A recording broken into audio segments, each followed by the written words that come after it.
Hi అందరికీ ఎంతో టేస్టీగా ఉండే క్యాలీఫ్లవర్ 65ని ప్రిపేర్ చేసుకుందామా. దీనికోసం క్యాలీఫ్లవర్ని ఇలా చిన్న చిన్న ముక్కలుగా కట్ చేసుకోండి. స్టవ్ వెలిగించుకొని వేరొక గిన్నెలో సగం వరకు వాటర్, పసుపు, సాల్ట్ వేసుకొని రోలింగ్ బాయిల్ అయ్యేటప్పుడు ఈ క్యాలీఫ్లవర్ ముక్కలన్నీ వేసుకొని జస్ట్ ఒక 2 నిమిషాల పాటు కుక్ చేసుకొని వేరొక ప్లేట్లోకి తీసుకోండి.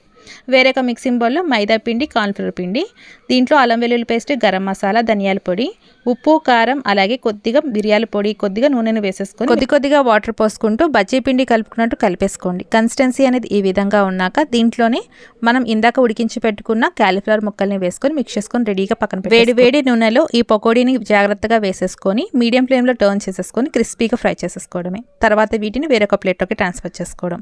వేరొక మందపాటి కడాయిలో 1 టేబుల్ స్పూన్ నూనె, పచ్చిమిరపకాయలు చీలికలుగా కట్ చేసి వేసుకోండి. దీంట్లోనే కరేపాకు 1 టేబుల్ స్పూన్ దాకా అల్లం వెల్లుల్లి పేస్ట్ వేసుకొని ఫ్రై చేసుకోండి. తర్వాత ఈ పకోడీని కూడా వేసేసుకొని దీంట్లోనే 1 టేబుల్ స్పూన్ దాకా చాట్ మసాలా వేసేసుకొని వేడిగా సర్వ్ చేసేసుకుంటే సూపర్గా ఉంటుందండి. మీరు కూడా ఒకసారి చూసి